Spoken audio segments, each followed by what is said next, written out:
Cormani McClain has made a decision to transfer to Florida. JuJu Lewis has set up 3 very interesting official visits. And we got to talk through House versus the NCAA and how it is going to change the financial structure of college football. Let's go. It's the #1 college football show.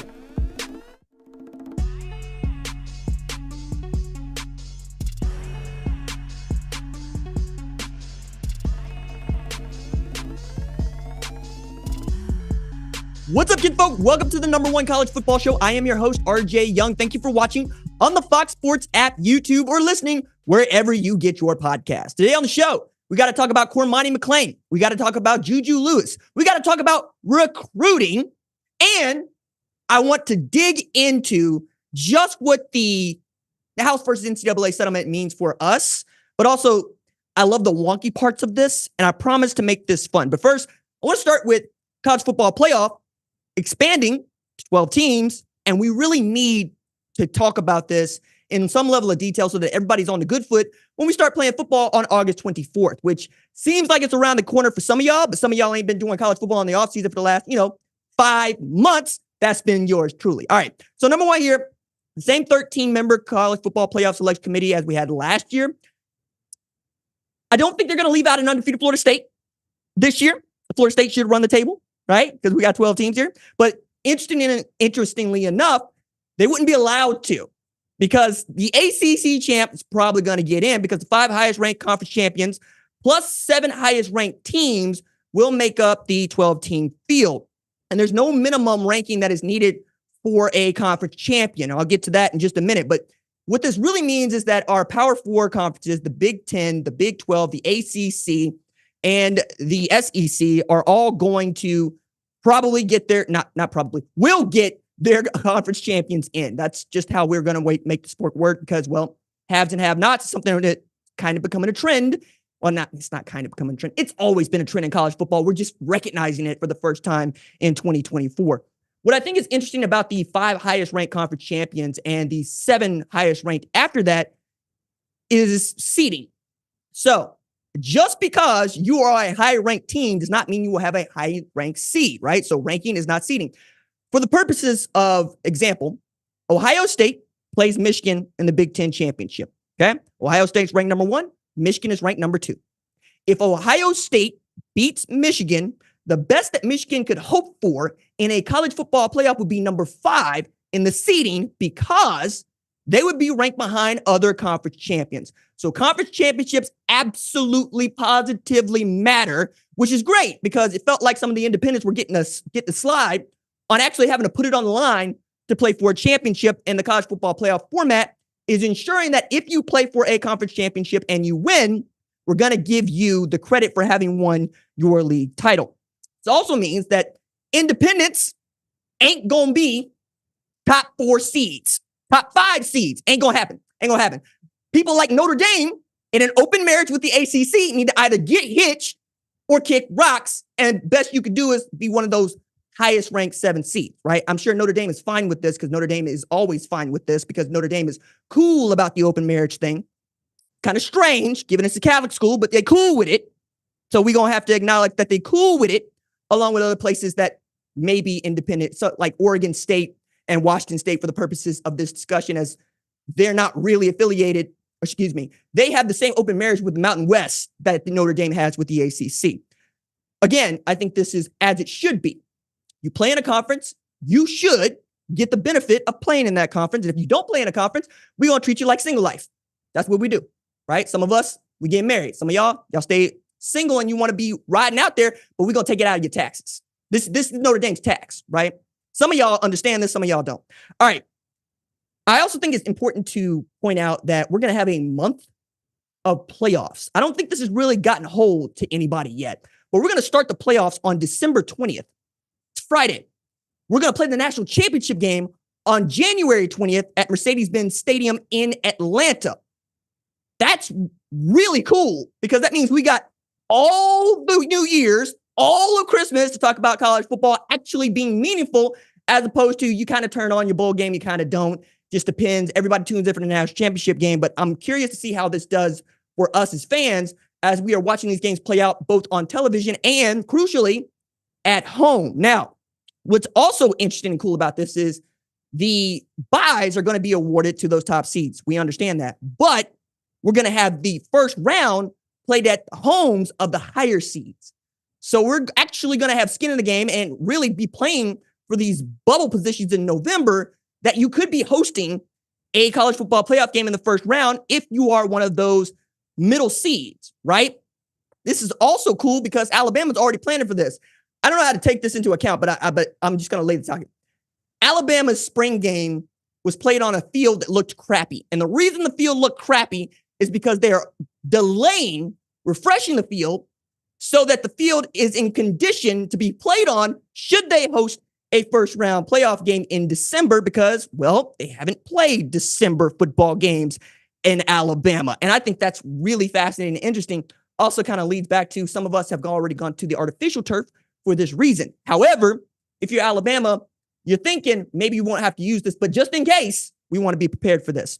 I love that Alabama be thinking like this because Alabama really is the economy in the state of Alabama. Everybody understands Alabama football does good. Everybody else does good. Everybody on the program. You understand what I'm saying? All right. This also means that we're going to see this $8 billion at work for the first time. ESPN paying $7.8 billion for the rights to the college football playoff. And that's huge money. And that money is already being earmarked for NCAA versus House. Now, some of y'all understand that the NCAA and the conferences have agreed to paying a $2.8 billion settlement in this case. As a part of it, we're going to get a fundamental change in the financial structure of college football, notably paying players. So I'm going to go through this, and I promise I'm going to explain all of it as clearly as I can and tell you what we don't know and what we're still trying to figure out. So in just over a year, about 14-month time, college football players will be revenue sharing with universities and conferences. Universities will be allowed to pay their own rosters and fundraise for a salary pool to pay those rosters and negotiate with agents. I believe that's what the children call cap. There's no lies in there. That's happening. That is on its way. Okay. But just because the schools can pay their rosters doesn't mean they actually want to pay their rosters, at least directly, right? We've seen NIL collectives fill in this gap, right? With name, image, and likeness becoming part and parcel to the sport. And the legal liability that you get to transfer to those name, image, and likeness collectives is also important to note here. Think about Jaden Rashada suing Billy Napier and an NIL collective that no longer exists for $110 million, right? You want to give yourself a little bit of distance between yourself and that money being exchanged because, well, they need to be employees. We'll get to that. But this is also a moment for the collectives to grow up, and they have been, right? They've gone from booster club meetings at somebody's Cub Scout den into bona fide marketing agencies, right? Missouri is a great example of this. Ole Miss is a great example of this. But what this also means is that the collective association is going to have a little bit more sway here. The collective association is made up of 35 power conference schools, collectives who are doling out big money, right? 35 of them have accounted for more than 200 million paid out. That's a lot of money, right? But even in there, it's really difficult to find players that are making seven figures, right? I mean, I don't even think we're in the double digits for players that are making seven figures in one NIL deal from one school, right? That means that you got a lot of mouths to feed and you got a lot of people with their hands out.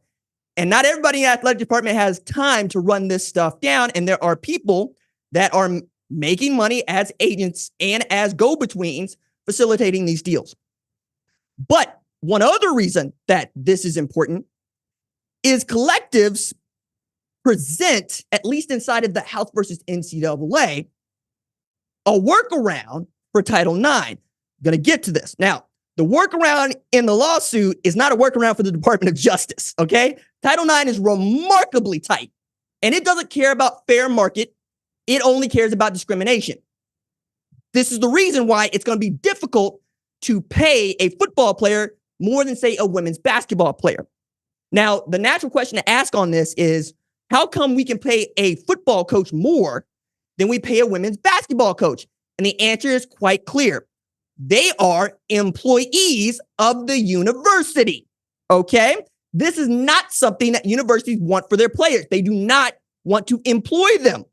They don't want to hand out 1099s, and they sure as hell don't want to hand out W-2s, because then they are legally liable for all the things that go with employing these kids as workers. Start with workers' comp and then work back. You know what I'm saying? Then go to healthcare. My God, dog. I'm 36 years old. You know how I know I'm big time? When I can afford healthcare and I own a house, right? Cars paid for, bikes paid for. Healthcare, that's the thing. That's what I would be pulling for if I was in the CBA negotiations. That probably won't ever happen because the conferences don't want to have employees and the universities don't want to have employees. Now, as a part of all of this, this being the House versus the NCAA settlement, we're going to see rosters capped. And we're also going to see the amount of money you can pay on rosters capped to try to create something like competitive advantage. I think this is interesting because if you're capping it at $22 million, sounds like a lot of money, but anybody that looks at an NBA contract will tell you, nah, not really. Anybody that looks at an NFL contract will be like, nah, that's like 1 year Aaron Rodgers, maybe. No, not anymore, because Aaron Rodgers making $50 million a year. Now I'm thinking about it. My good, half of Aaron Rodgers. Not even half of Aaron. You know what? It's his good ankle. You be paying for his good ankle, right? That's going to make it really interesting because I'm sure that there are agents for these players that are like, hey, you're going to have to take a big whack of that and pay it to my starting quarterback over here. While also we got to come up with other ways to pay these guys outside of the structure. And that's where the NIL collectives also are going to work as a service because they are third parties who are indirectly affiliated with the universities. You can raise other kinds of money to pay those rosters. So I don't think these rosters are going to stay at $22 million. I think that's just going to be what the universities can choose to pay out through the NIL collectives, or dare I say it, employ these kids as they would a college football coach or women's basketball coach. Now, again, Title IX, not subject to any of that. And we have Title IX lawyers that are waiting for this to go through so they can sue. Okay? Now, Oregon's already in one. They haven't wanted to settle. I expect that they'll want to settle. And I think that is going to be the modus operandi for most of these universities. They're going to admit that they have done something wrong and settle for an undisclosed amount of money until such a time as that money gets to be too damn high. The price of paying out those settlements becomes too damn high, and you got to come up with some other way to kick the can down the road. It's also kind of, I think, interesting because Greg Sankey is operating under what I think is a fool's thought that students have never told me they want to pay taxes. Hey, dog, it's America. Ain't nobody want to pay taxes. Stay woke, dog. Nobody want to pay taxes. Dog, I pay 31% in taxes. You think I want to do that? Nah, but I'm here, and I live here, and I'm a citizen, okay? All right? Kids ain't scared of paying taxes. You know what that's called? It's called getting you an accountant, right? You work all that out, okay? Rich people do it all the time. There's all sorts of ways to pay your taxes, okay? What I think is also important about Sankey saying, and, students don't want to pay taxes is students are no longer just students. They've never been just students, right? Even when we didn't have the NCAA. We're always paying people. Now we're paying people above the table, which means that the revenue man can come down and bust up your still if he wants to. You don't want the revenue man to give you any reason to have to feel like you got to close down your business, so you want to have it above board. So you have it above board, you pay the tax man, you keep going on about your business, right? That's going to work, I think, for the players. I also think that there's a lot of grown men who genuinely believe that they know something that the kids don't know. And while I'm willing to admit there are lots of stupid 17 and 18-year-olds, there are also lots of smart ones, and they talk to each other. The same dude that be in the dorm room hustling a haircut is also the same dude who can tell them how to invest their money, okay? All right? And it ain't your job to be telling people what to do with their money. And it ain't your job to protect them from financial risk. That's called being an adult. You know what I'm saying? This is America. If you want to be stupid with your money, that's your business. Let these kids go do what they go do with their money, okay? That's what happens when you start making some. People start trying to come up with ways to take it back from you. All right. On all of this, Greg Sankey, and I keep saying Greg Sankey because he's the one talking, would love to see the United States Congress step in with some legislation to really regulate the industry, especially paying the players. I bet you would, Panama Red. I bet you would. You know what? I would like Bill Gates to give me some of that money to pay off all these student loans that I got. You know what I'm saying? I would love that. Who wouldn't love a bailout? You know what I'm saying? Wall Street love a bailout. And you know what? These billion-dollar conferences would love a bailout too. But I'm going to tell you something. First, another fool's thought is believing you can get the U.S. Congress to pull in one direction on this. They might be able to pull in one direction on one or two things, right? But this, nah, dog. Number two on that is, ain't nobody trying to be the face of the person bringing down Title IX. You're just not, that's not a good look for anybody. You know what I'm saying? You want to make sure it's fair. And not for nothing, but there are some players that I think would also be for Title IX staying as it is, because we all love our Olympic sports. Olympic sports also lose $40 million, generally speaking, among Power 5 schools. So you're going to have to come up with another way, because Congress is not interested in helping you out, Greg Sankey. They're interested in being reelected, because I don't know if you know, but this is 2024. And we got a presidential election on its way. Ain't nobody thinking about what to do with your billions of dollars. You're going to have to find a way to pay these children what you owe them. You know what I'm saying? Over here, like Riley Freeman, pay what you owe. You know, game, recognized game, and you looking kind of unfamiliar when you're talking about kids don't want to pay taxes. Dog, I've been paying taxes since I was 13 years old. You know what I'm saying? I'm over here at Reezers, putting groceries in the bag, wearing a tie to work, paying taxes. So all of that is on the offing. And that's what we know so far, right? On top of, we're going to start playing football on August 24th for real. We're going to have some big games on national television on August 31st for real. And then before you know it, we're going to be ranking teams in earnest. And we're going to be talking about bubble watch like they do in men's basketball, women's basketball. I can't wait. I can't wait to be talking about who might get in and who might not get in, right? I'm already working on my top 25 going into the preseason. All right, let's talk a little bit of recruiting, okay? Because it's recruiting season. That's what summer is about. A lot of people think summer is about getting ready for college football. Nah, summer is about locking in the next class. And even now, as we are talking about transfer portals and we're talking about paying players, you still got to recruit the best and the brightest out of high school, like any university, quite frankly. You know what I'm saying? I think that it's a good place to start with 2025 quarterback and USC commit JuJu Lewis, who is already making a little bit of scratch, right? By a car for himself, by a car for his daddy, right? Now he's got a couple of visits that we're going to pay attention to. One to USC, June 7th, where he is committed. But I think the more interesting one is on June 21st with Colorado.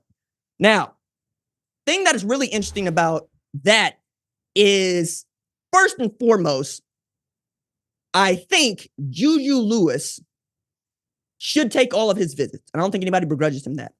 Taking one to Colorado is about gauging how much money you can make out there. They have already started to put together a campaign to try to get that dude over to Boulder for 2025 and to flip his commitment. And given what Prime has been able to do in as far as bringing eyeballs to the University of Colorado, have a 5-star quarterback next to him to do that can only help make everybody more money, right? Grow the pie, as they say. It's also important because Shedeur Sanders is going to the NFL next year. We know this. This is known.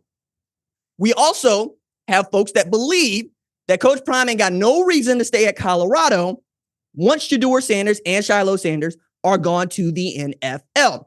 I think there's some credence to that because Prime got into coaching to coach his boys. He watched them play in Little League. He didn't like the way the coach was coaching him, thought he was going to get him hurt. He found himself getting up out of his chair more often than not to go to correct something or to help. And before you know it, he's coaching the teams. And he did that in high school at Trinity. And he did that at Jackson State. And now he's done it at Colorado. Everywhere that they have gone, he has gone. So if you think that he would follow them to the NFL, you got a point given what we've seen in the past, right?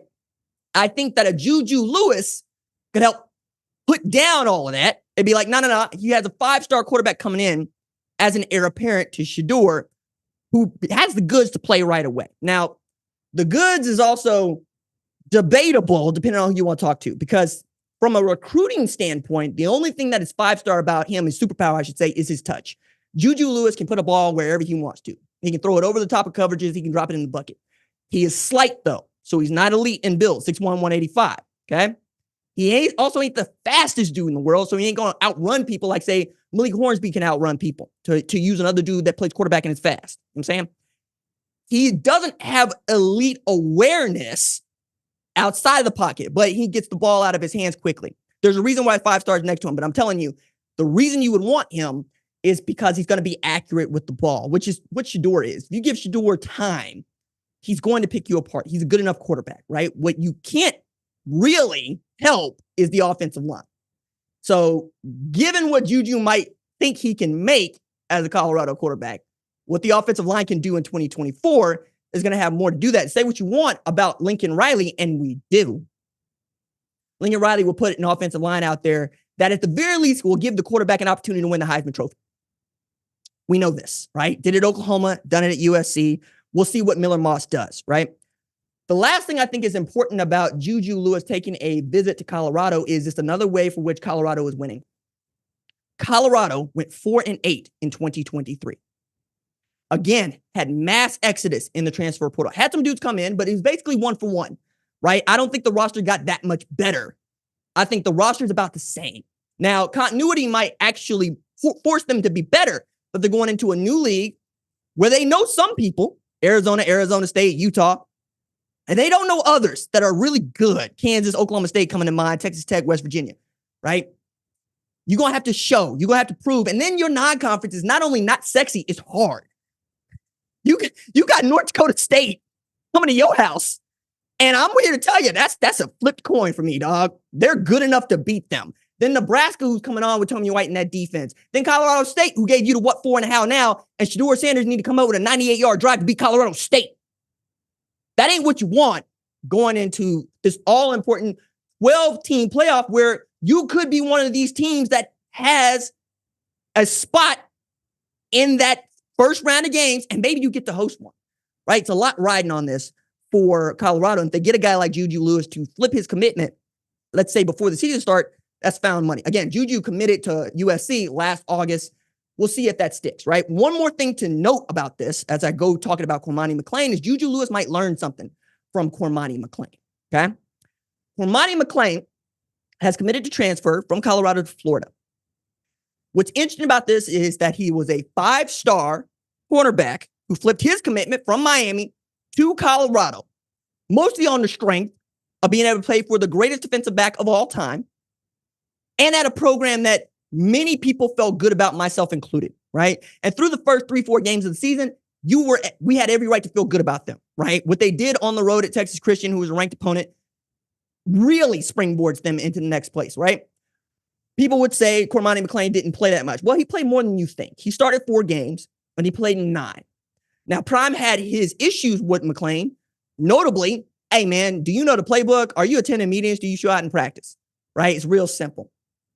One thing led to another, and Cormani McClain and Colorado no longer vibing. He goes into the portal 1 month after saying, I'm not transferred, which I thought was funny, and then tries to drag Colorado through the mud by saying, I didn't come here for clicks. Yes, hell, you did. You committed and then went on Well Out Media to go talk about why you committed. Yes, that's on YouTube. Where we at right now? It's for clicks. That's the whole get down. Clicking. Because clicking is where the people are. Clicking is where the money is. Now, no shade, but don't talk like you didn't come here to do that. That's why you go to Colorado. And he's transferred to Florida as a walk-on. All right, let me say that again. He's walking on to the University of Florida 1 year after being the best cornerback in his class coming out of the state of Florida. What I'm saying is, what everybody said, what all the coaches want you to know is, if you go into the portal after having shown something on film, it doesn't matter if you're a 5-star.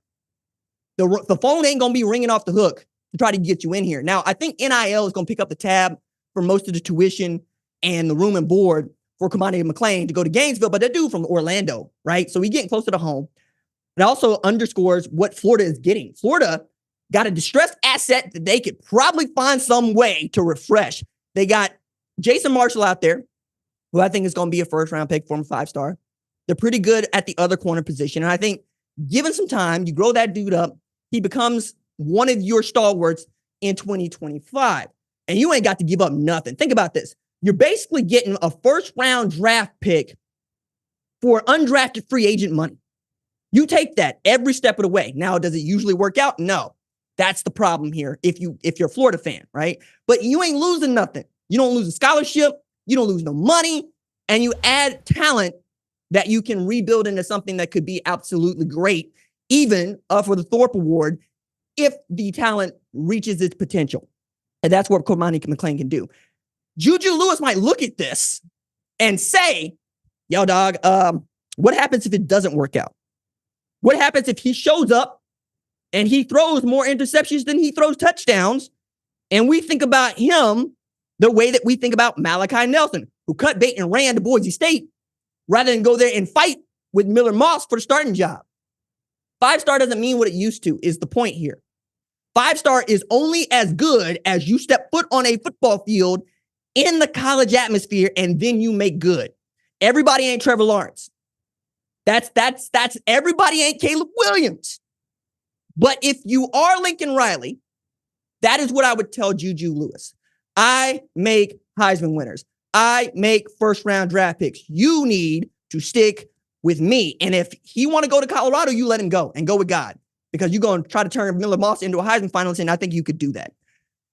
Really, really fascinating stuff when we're talking about the recruiting, because we're going to see lots of these scholarships go away, and we're going to see these recruiting classes get smaller.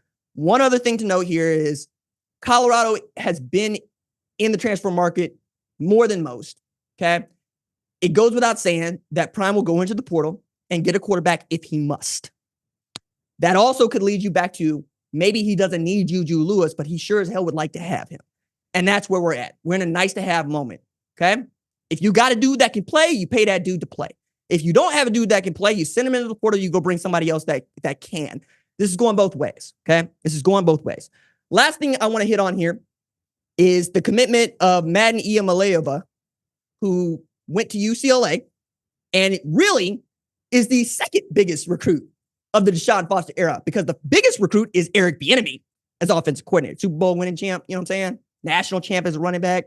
Eric Bieniemy, that dude. And Eric Bieniemy set his sights on Madden and said, I need you at UCLA with me. And he said, bet, coach, I'm there. For those of you that are living underneath that particular rock, Madden Iamaleava is the younger brother of Nico Iamaleava, okay? The starting quarterback at Tennessee. I was interested because I said, hey, yo, what? Madden started for the first time in 2023, and he was great. Like, he had over 3,600 yards passing, 43 TDs, and 4 picks at Downey Warren. To which I said, wait, usually if you are a blue chip quarterback, 4-star or better, you be starting as a sophomore, maybe a freshman. And then I learned, oh yeah, he was starting behind his older brother. Like he's backing up his older brother. You know what I'm saying? I was like, oh, okay, I get it. I understand. My fault. I get it. It's your turn now, right? And he's been showing out like it's his turn now. What's cool about that is you have an heir apparent for what I think is going to be the Ethan Garber's year in UCLA. But you also got a DeMarcus Davis who transferred in from Washington, who I think is Thule and the most talented guy in that quarterback room. He just might not be all the way there from what Bieniemy might want to see from him in a decision-making on the field presence. Ethan Garbers, who is the younger brother of San Antonio Brahmas starting quarterback, Chase Garbers. There's my UFL plug for this here live show. But it also kind of underscores what we all know still to be true. Quarterbacks. We're going to recruit them out of high school. We're going to try to keep them in the boat. If it doesn't work out, we'll move on. But for the most part, you need a great quarterback coming out of high school who's been prepared and groomed for this position since he was a very young child. That part is not going to change. Everybody else, you can kind of get them off the street. But quarterbacks are always going to move this sport because quarterback is the most important position in football. I think that is really a good place to leave it, because we're going to talk more about this as we get into June. More visits are going to come on. We're going to see more kids taking into account how much money they can make in addition to where they go to school. It's all going to be on and popping in June. I can't wait to start talking about with y'all next week. All right. That's going to do it for this episode of the Number One College Football Show. Number One College Football Show leads of screening are Jack Coakley and Torrin Westfall. They make us better in the film room. Additional support from Kiara Santana and Jim Cunningham put the special in our special teams. Producer Davion Duncan makes sure the recruits and the rivals see the cake we bake. Technical director Gabe Sable sends in the signal. Senior producer Catherine Cordaji sees the entire field from the booth. Lead producer Tyler Wojak calls the plays from the sideline. Play snaps on my clap. We're back on Thursday with our UFL show. Till then, stay low. Keep those feet driving. Doses.